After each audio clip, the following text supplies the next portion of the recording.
Triple ইঞ্জিনের সরকার থাকা সত্ত্বেও রাস্তাঘাট নিয়ে অভিযোগ করছেন সাধারণ মানুষ। অভিযোগ, চরিলাম ফরেস্ট অফিস থেকে ব্রজপুর যাওয়ার রাস্তাটি এখন মরণ ফাঁদে পরিণত হয়ে আছে।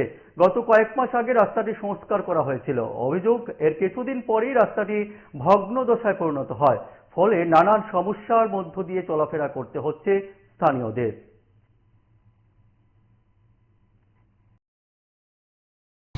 রাস্তা তো আজ 6 মাস তামাদি এরকম অবস্থা খারাপ।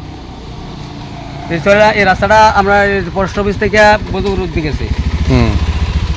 বজুপুর এরপরে রাস্তা হইলো লম্বা করে, এটা এদিকে জাঙ্গাই লেগে উঠছে এই বড় রাস্তা বজুপুর থেকে। আর এদিক দিয়ে আমরা ওই ধরেন এদিকে লালসুমরা গেছি। এই রাস্তা তো খারাপ হইতে পারে, এটা এখন কী করা যাবে? রাস্তা গাড়ি করা যাইতে, যেই গাড়িটিতে চলে রাস্তা দিয়ে যাইতে এতে খারাপ হয়েছে। তো খারাপ হইলে ধরেন মনে করেন এখন তো আমরা তো আবার ভালো চাই, ভালো না হইলে আবার চলাম কেমন, আমরা তো শোনো লাগবো যে আবার যে রাস্তা এই রাস্তা এগিয়ে গিয়ে তো আমরা আবার অসুবিধা। আমরা ইনশাল্লাহ আমরা ভালো করে আবার চাই আর কি। রাস্তা সংস্কারের দাবি করছেন।